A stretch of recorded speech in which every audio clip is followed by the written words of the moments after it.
Breaking news, the prosecution rests. Now it's Donald Trump's turn.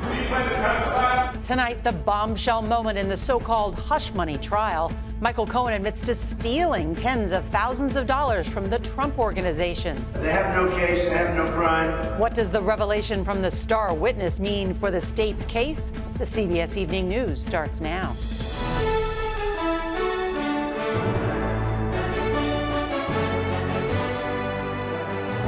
Tonight, a dramatic day in court. Good evening, I'm Norah O'Donnell, and thank you for joining us. The first ever criminal trial of a former American president is nearing an end. Late today, the prosecution has rested, and now Donald Trump's legal team has the case.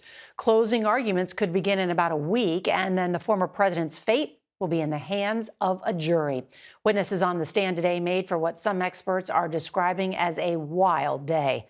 Michael Cohen, Trump's former fixer, admitted under oath to stealing money from the Trump Organization during an intense cross-examination. And then fireworks during testimony of a defense witness that led to the judge clearing the courtroom and reprimanding the witness for rolling his eyes and making comments under his breath.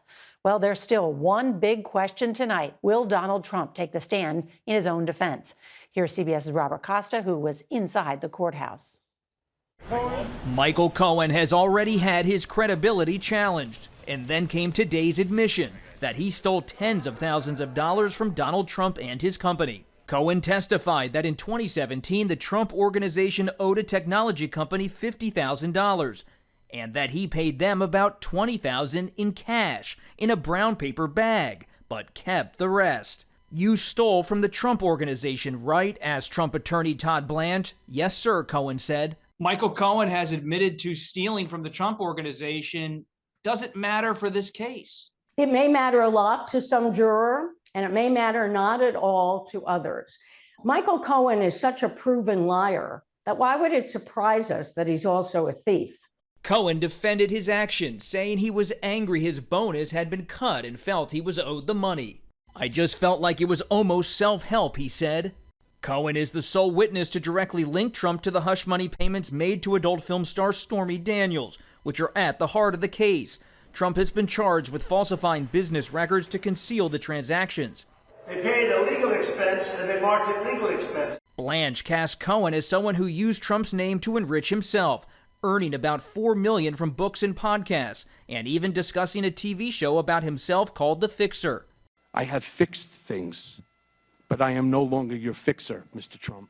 With the defense repeatedly calling Cohen's credibility into question, prosecutor Susan Hoffinger reminded the jury that Michael Cohen isn't the defendant. Are you actually on trial here in this case, she asked. Cohen's answer, no. Late today, Trump lawyer Todd Blanche moved to dismiss the entire case. And sources close to Trump's legal team tell me they don't expect Trump at this point to take the stand. They see too many potential vulnerabilities should he ever get up there as a witness. Nora. Robert Costa, thank you very much. Well, tonight, the world is watching closely what happens next in Iran after the country's ultra-conservative leader was killed in a helicopter crash. The State Department tonight is calling him a brutal participant in the repression of the Iranian people. And as CBS's Charlie Daggett reports, who succeeds him has global consequence. In the dense fog at first light, Iranian state media showed what it said was the crash site, a trail of twisted metal and debris. Rescue teams pulled bodies from the wreckage, all 8 people killed when the chopper came down in remote mountainous terrain, where President Ebrahim Raisi and the foreign minister had been on a trip near the border with Azerbaijan. Mourners gathered in Tehran and in other cities across the country. But in cities like Berlin and London, Iranian demonstrators celebrated the death of the former prosecutor known as the Butcher of Tehran. On his watch as president, enforcing that brutal crackdown on dissidents following the death almost 2 years ago of 22-year-old Mahsa Amini, who was detained for allegedly not wearing a headscarf properly. And that massive drone and missile attack against Israel just last month, in addition to backing Hamas, Hezbollah, and Houthi rebels. Raisi was seen as a possible successor to the 85-year-old supreme leader Ayatollah Ali Khamenei, but not the only one. Khamenei's son Mojtaba is also considered a frontrunner and now possibly a favorite. The U.S. State Department said Iran had asked for U.S. assistance after the crash, but was unable to provide it for logistical reasons, and dismissed accusations that U.S. sanctions were to blame for restricting aviation parts. Ultimately, it's the Iranian government that is responsible for the decision to fly a 45-year-old helicopter in what was described as poor weather conditions. Today, Defense Secretary Lloyd Austin was asked whether he was concerned Iran might try to blame the U.S. for the crash, Nora. He said the United States had no part to play in that crash. That is a fact, plain and simple. Charlie D'Agata, thank you. Now to some breaking news out of the White House. President Biden not holding back, sharply criticizing the request for an arrest warrant for Israeli Prime Minister Benjamin Netanyahu from an international criminal court prosecutor. But let me be clear. Contrary to allegations against Israel made by the International Court of Justice, what's happening is not genocide. We reject that. CBS's Imtiaz Tayeb has more now from East Jerusalem. No foot soldier, no commander, no civilian leader. No one can act with impunity. The ICC's chief prosecutor, Karim Khan, making it clear that Hamas's October 7th attack and Israel's response to it allegedly breached international rules of war. Prime Minister Benjamin Netanyahu, named alongside Defense Minister Yoav Gallant for allegations of war crimes and crimes against humanity, responded with fury. What a travesty of justice. What a disgrace. The potential arrest warrant comes as Netanyahu is under growing political pressure at home. Still, reaction at this demonstration to the potential of an arrest warrant for a prime minister many here want out of power was mixed. What is your reaction? I want to kiss them on both cheeks. You think that Mr. Netanyahu should be tried at The Hague? Yes, and Gallant too. What's your reaction to it? There's no way you can compare Hamas and Hamas leaders to anything our leaders have done. Definitely, there's just no match. Three of Hamas's senior leaders, Yahya Sinwar, Mohammed Daith, and Ismail Haniyeh, may also face ICC arrest warrants for crimes including extermination, murder, hostage-taking, rape and sexual violence, and torture.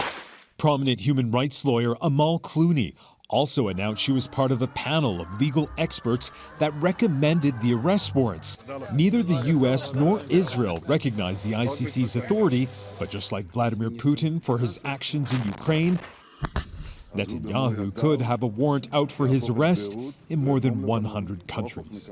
But it could take up to 2 months for any potential arrest warrants to be issued, as the court now has to decide not only whether to do so, but also if the case against the leaders of Israel and Hamas can proceed.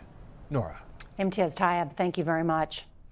The Israel-Hamas war is a big issue on the campaign trail, as President Biden saw firsthand in the crucial battleground state of Georgia, where he gave a commencement address at Morehouse College. Both he and former President Trump are trying to fire up their bases with 6 months to Election Day. CBS's Weijia Jiang has the latest. Over the weekend, as President Biden delivered a commencement address at Morehouse, an all-male historically black college in Georgia, several students refused to stand. Some even turned their backs. Biden acknowledged their feelings about Gaza, as well as challenges here at home. What does it mean, as we've heard before, to be a black man who loves his country, even if it doesn't love him back in equal measure? Black voters, especially men, helped Biden win 4 years ago. From Georgia to a campaign stop at the NAACP in Michigan, another critical swing state, Biden made his case against former President Donald Trump. And you're the reason Donald Trump's going to be a loser again. In Dallas, Trump focused on his base, too, with a fiery speech at the National Rifle Association convention. In my second term, we will roll back every Biden attack on the Second Amendment. Trump boasted about his poll numbers. Like The Apprentice, Joe, you're fired. The latest CBS News poll in 2 key states shows Trump leading by 9 points in Florida and 5 points in Arizona, where immigration is a major issue. Many Democrats are urging Biden to talk more about border security, including Michigan Senator Gary Peters. Absolutely, and that's what a campaign is about, and a campaign to make sure people have that information. Well, just this morning, Biden issued a new statement urging Congress to pass a border bill. He and Trump are preparing to face off in their first debate of 2024, now just about 5 weeks away. Nora. Weijia Jiang, thank you so much. Tonight, a new line of powerful storms is targeting the heartland with an even greater threat of tornadoes, high wind, and hail for Tuesday. For more, let's bring in meteorologist Mike Bettis from our partners at the Weather Channel. Good evening, Mike.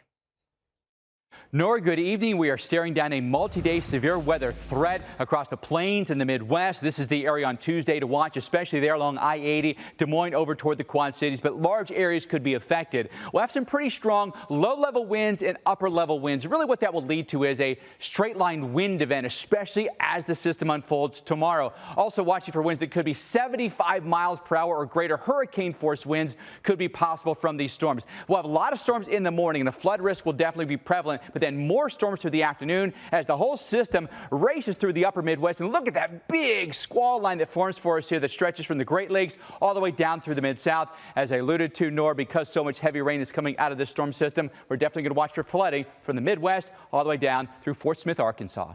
Mike Bettis, thank you. A major milestone today towards restoring business as usual at the Port of Baltimore.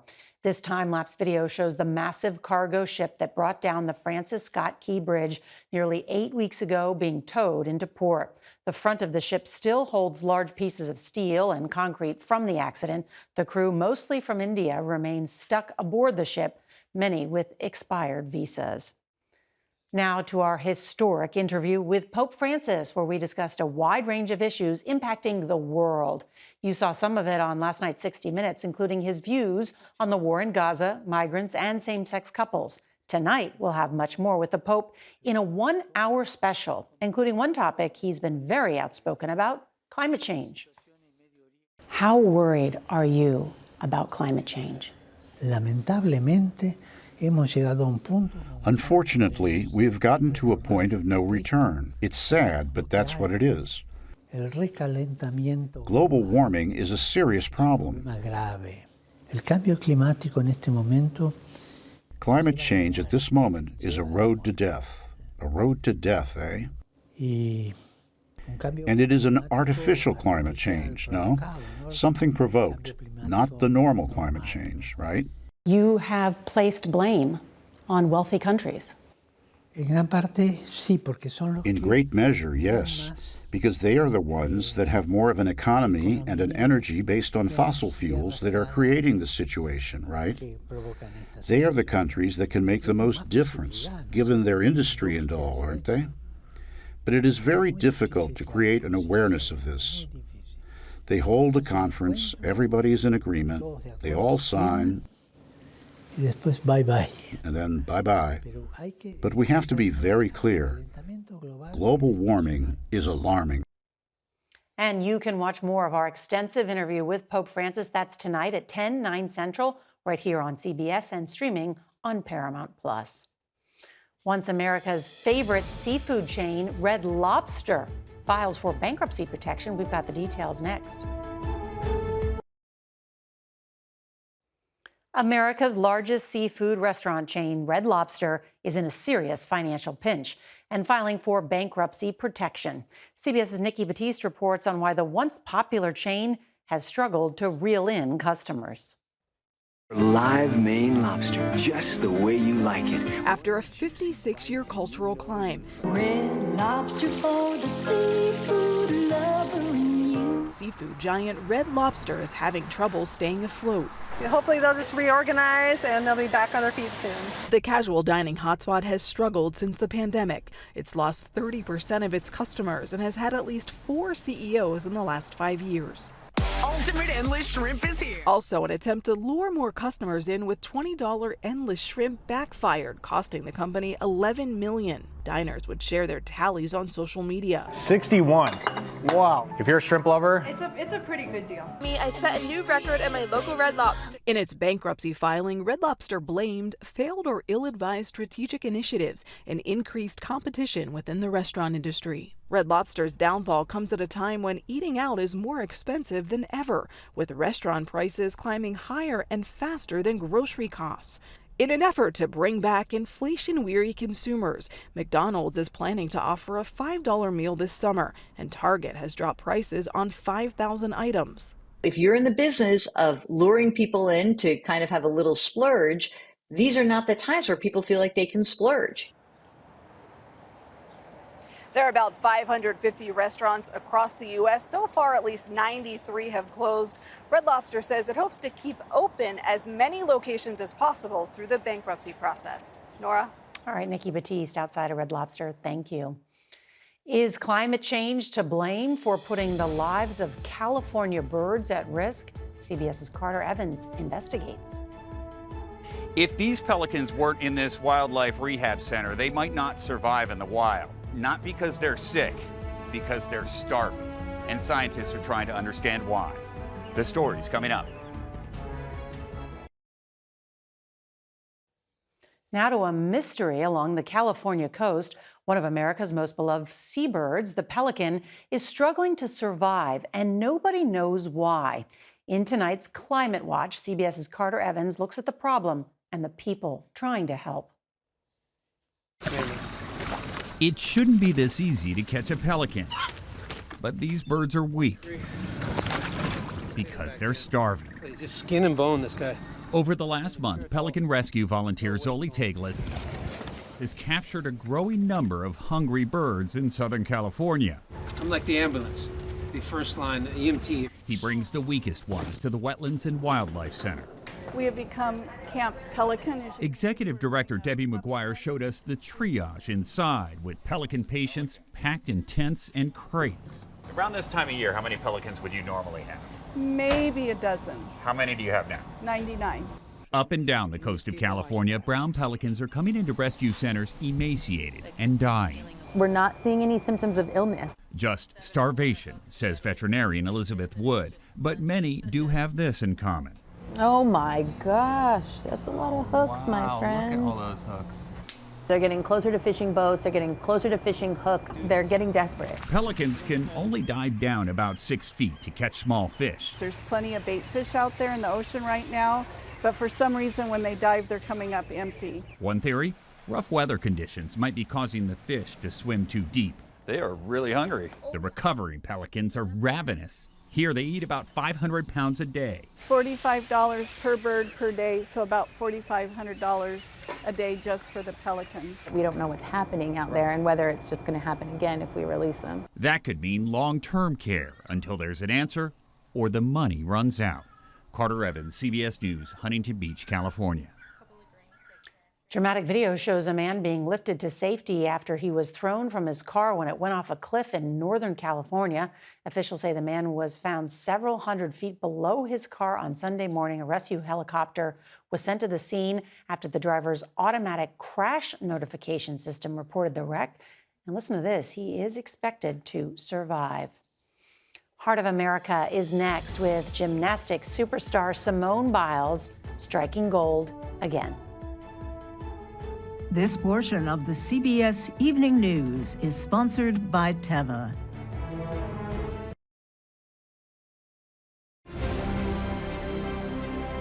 Finally, tonight's Heart of America, the legendary Simone Biles is back in action, and she did something this weekend that she hasn't done since suffering a bout of the twisties at the Tokyo Games in 2021. The most decorated gymnast in history wowed the crowd at the U.S. Classic with a new floor routine that included the return of her signature move, the Biles 2, a triple twisting double flip to the music of Taylor Swift's hit song, Ready for It.